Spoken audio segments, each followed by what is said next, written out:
Israel Iran conflict इतना ज्यादा serious हो चुका है जिस पर सीज फायर लगाना काफी मुश्किल हो गया है, क्योंकि इस इजराइल और ईरान की लड़ाई में अब अमेरिका भी शामिल हो चुका है, जो इजराइल के साथ मिलकर ईरान पर डायरेक्ट अटैक कर रहा है। इधर इस युद्ध पर चाइना, रूस और टर्की जैसे देश नजर गड़ाए हुए हैं। दोस्तों, यह तो तय है कि अगर सिचुएशन ऐसा ही बना रहा, अमेरिका इजराइल के साथ मिलकर ईरान पर वार करता रहा, तो चीन, रूस और टर्की जैसे देश ईरान के साथ मिलकर अमेरिका और इजराइल पर अटैक कर सकता है, जो सीधा का सीधा संकेत है वर्ल्ड वॉर 3 का। इजराइल ईरान युद्ध की आज 15वीं दिन है और अभी तक दोनों देशों को मिलाकर लगभग 2500 से ज्यादा लोगों की मौत हुई है और 5000 से ज्यादा लोग जख्मी हैं। इस युद्ध के कारण पेट्रोल की कीमत काफी बढ़ सकती है। अगर देखा जाए तो इस जंग की शुरुआत इजराइल ने ही शुरू किया है। 13 जून 2025 को इजराइल ने ऑपरेशन राइजिंग लायन की शुरुआत किया, जिसमें इजराइल ने ईरान के कई शहरों में स्थित परमाणु अड्डा, सैन्य ठिकानों, उपकरणों और बहुत से सरकारी केंद्रों पर बमबारी किया, जिसमें लगभग 6 परमाणु वैज्ञानिक मारे गए जो ईरान के परमाणु हथियार बनाने में एक्सपर्ट थे, और दर्जनों सैन्य अधिकारी इस हमले में मारे गए, जो ईरान के लिए काफी दुखद समाचार था। लेकिन ईरान के सुप्रीम लीडर खामेनेई इजराइल के इस हमले से डरने वालों में से कहां है। खामेनेई ने अगले ही दिन 14 जून को इजराइल के सबसे जाने माने जगह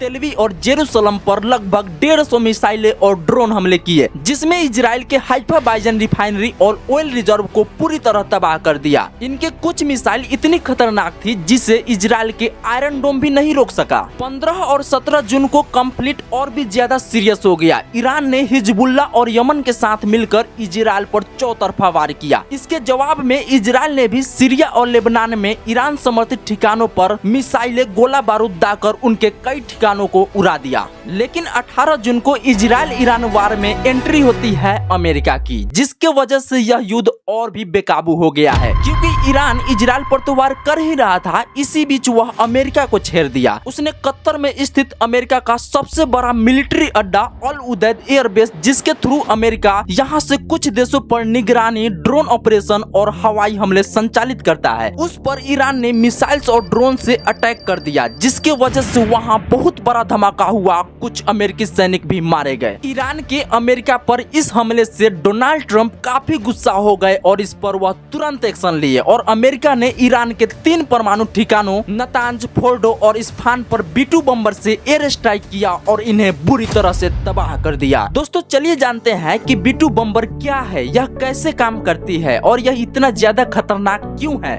दोस्तों, तारीख थी 1 मई, साल था 1960 और जगह थी उस वक्त का USSR यानी सोवियत यूनियन। यह कोल्ड वॉर का वक्त था। USSR और अमेरिका खुद को एक दूसरे से ज्यादा ताकतवर साबित करने में लगे थे। इसी दौरान अमेरिका सोवियत यूनियन के परमाणु ठिकानों की जासूसी करने के लिए U-2 नाम का एक स्पाई प्लेन सोवियत संघ में भेजता है। उस वक्त यह प्लेन धरती से 70,000 फीट यानी 21 किलोमीटर की ऊंचाई पर उड़ सकता था। अमेरिका को पूरा भरोसा था कि इतनी ऊंचाई पर कोई रडार उसे पकड़ नहीं पाएगा, ना ही उतनी हाइट पर कोई मिसाइल उसे गिरा पाएगी। लेकिन USSR किसी मामले में कम थोड़ी न था। इतनी ऊंचाई पर उड़ने के बावजूद सोवियत संघ के एंटी एयरक्राफ्ट सिस्टम ने उसे डिटेक्ट कर लिया। उस पर A-2 बम मिसाइल दाग दी। एयरक्राफ्ट पर मिसाइल अटैक होते ही U-2 के पायलट फ्रांसीसी गैरी पावर्स ने पैराशूट के साथ उस एयरक्राफ्ट से छलांग लगा दी। लेकिन आप इसे कुदरत का खेल या पावर्स की बदकिस्मती कह सकते हैं, क्योंकि तुरंत पावर्स को पैराशूट के जरिए USSR आर्मी ने उसे पकड़ लिया। और जब मामला सामने आया तो अमेरिका ने झूठ बोल दिया कि ये तो मौसम की जानकारी लेने वाला वैज्ञानिक विमान था, मगर USSR ने एयरक्राफ्ट का मलबा दिखाकर और पायलट को दुनिया के सामने पेश करके पूरी दुनिया के सामने अमेरिका को नंगा कर दिया। अमेरिका को अपने जिस U-2 विमान पर इतना भरोसा था, USSR ने उसकी सारी हवा निकाल दी। अमेरिका की इस बेइज्जती से पूरी दुनिया उसकी ताकत पर हंसने लगा।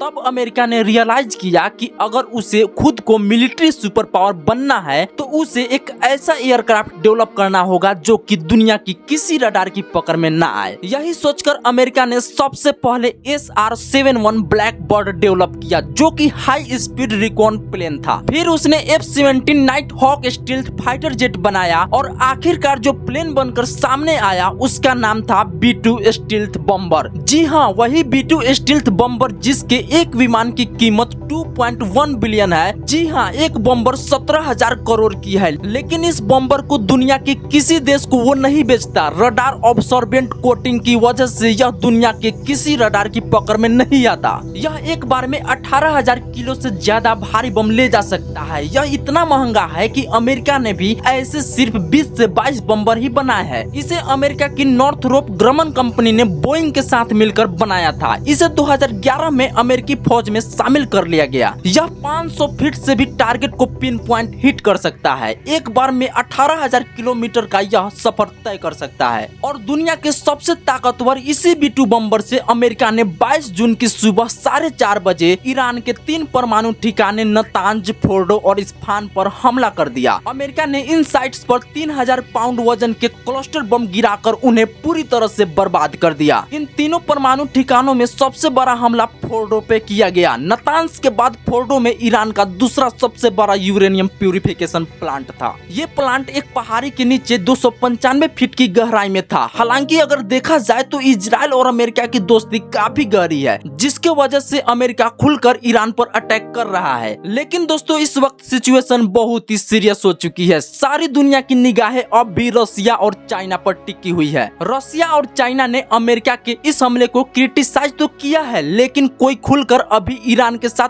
आया नहीं है। सवाल यहाँ ये है कि अगर रसिया और चाइना में से एक भी देश उसी तरह ईरान की मदद करने लगा जैसे अमेरिका और यूरोप रूस के खिलाफ यूक्रेन की मदद कर रहे हैं, तो आप मानकर चलिए कि सिचुएशन वर्ल्ड वॉर 3 तक पहुंच ही चुका है। आप इस बात से अंदाजा लगाइए कि हमास, जिसके पास कुछ 100 लड़ाके हैं, जो अपने आप में किसी देश की आर्मी का हिस्सा भी नहीं है, जब 2-2.5 साल बाद इजराइल उसे भी पूरी तरह खत्म नहीं कर पाया, तो ईरान को कुछ ही दिनों की लड़ाई में वो कैसे हरा पाएगा? बताइए। ईरान की आबादी 8.5 करोड़ है। वो तेल उत्पादन वाले देश की लिस्ट में 4थे नंबर पर है। उसके पास नेचुरल गैस का सबसे बड़ा रिजर्व है, मतलब पैसों की कोई कमी नहीं। दोस्तों, आप बताइए कमेंट करके, क्या लगता है ईरान और इजराइल की लड़ाई में अभी कौन भारी पड़ रहा है? अगर आप हमारे इस चैनल पर नए हैं तो इस वीडियो को एक लाइक करके चैनल को सब्सक्राइब कर दीजिए। साथ ही बेल आइकन को ऑल पर सेट कर दीजिए ताकि हमारी हर नई वीडियो आप तक तुरंत पहुंच सके। वीडियो को फुल वॉच करने के लिए धन्यवाद।